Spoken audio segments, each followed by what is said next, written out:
ចឹងអ្នកទាំងអស់គ្នាបានបញ្ចប់កិច្ចការផ្ទះមួយទៀតហើយទាំងអស់គ្នាអាចចូលមកកាន់តេស្តរង្វាយតម្លៃចឹងអាហ្នឹងក៏សំខាន់ដែរណាបន្ទាប់ពីយើងរៀនចប់យើងត្រូវធ្វើអីគេទៀត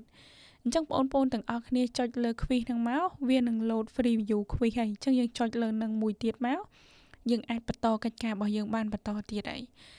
អញ្ចឹងឧទាហរណ៍ថារ៉ូម៉ាំងទី1ហ្នឹងគេឲ្យយើងបំពេញល្បះខាងក្រោមឲ្យបានត្រឹមត្រូវ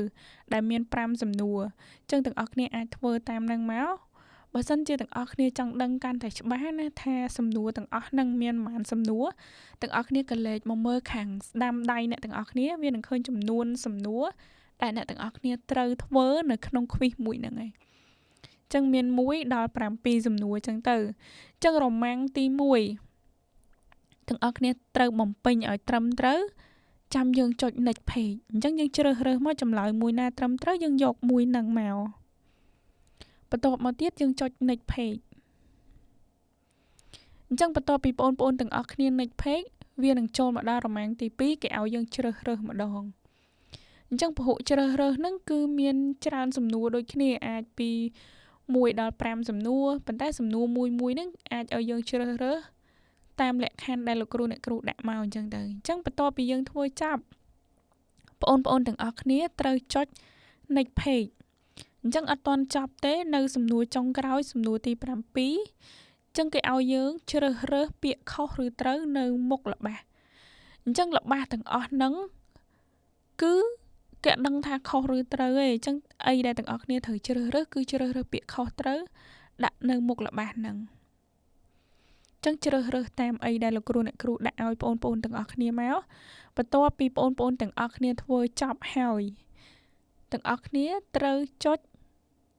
finish attempt ចឹងមានន័យថាពេលដែលទាំងអស់គ្នាសម្រេចចិត្តចុចអាហ្នឹងគឺបញ្ចប់ហើយណាលែងបានធ្វើទៀតហើយប៉ុន្តែត្រង់កន្លែងហ្នឹងណាបើសិនជាទាំងអស់គ្នាអត់ច្បាស់ទេថាចម្លើយរបស់យើងធ្វើមានច្រឡំឬក៏កន្លែងណាទាំងអស់គ្នាអាចចុចពាក្យ return to attempt មានន័យថាយើងត្រូវត្រឡប់មកមើលសំណួរនឹងម្ដងទៀតឲ្យច្បាស់ក្នុងចិត្តណាថាសំណួររបស់យើងគឺពិតជាត្រឹមត្រូវហើយប៉ុន្តែបើយើងច្បាស់ហើយយើងចុចពាក្យ finish មកបន្ទាប់មក submit បន្ទាប់មកលើកចុងក្រោយគឺ submit ម្ដងទៀតអញ្ចឹងកិច្ចការរបស់អ្នកទាំងអស់គ្នាដែលបានបំពេញហ្នឹងគឺរួចរាល់ 100% ហើយចំពោះការធ្វើតេស្តរង្វាយតម្លៃបើសិនជាបងអូនកលេចមកខាងស្ដាំដៃណាឃើញមានពណ៌ខៀវផងពណ៌ក្រហមផងពណ៌លឿងផងអញ្ចឹងពណ៌ខៀវមានន័យថាទាំងអស់គ្នាធ្វើត្រូវចំណែកពណ៌ក្រហមមានន័យថាទាំងអស់គ្នាធ្វើអត់ត្រូវទេចំណែកពណ៌លឿងគឺមានន័យថានៅក្នុងរ៉ូម៉ាំងមួយហ្នឹងទាំងអស់គ្នាធ្វើមានចម្លើយខុសផងនិងចម្លើយត្រូវផងអញ្ចឹងវាអត់ត្រូវទាំងអស់ទេអញ្ចឹងទាំងអស់គ្នាតន់ណាពីរបៀបធ្វើ quiz នៅក្នុង LMS របស់ EBC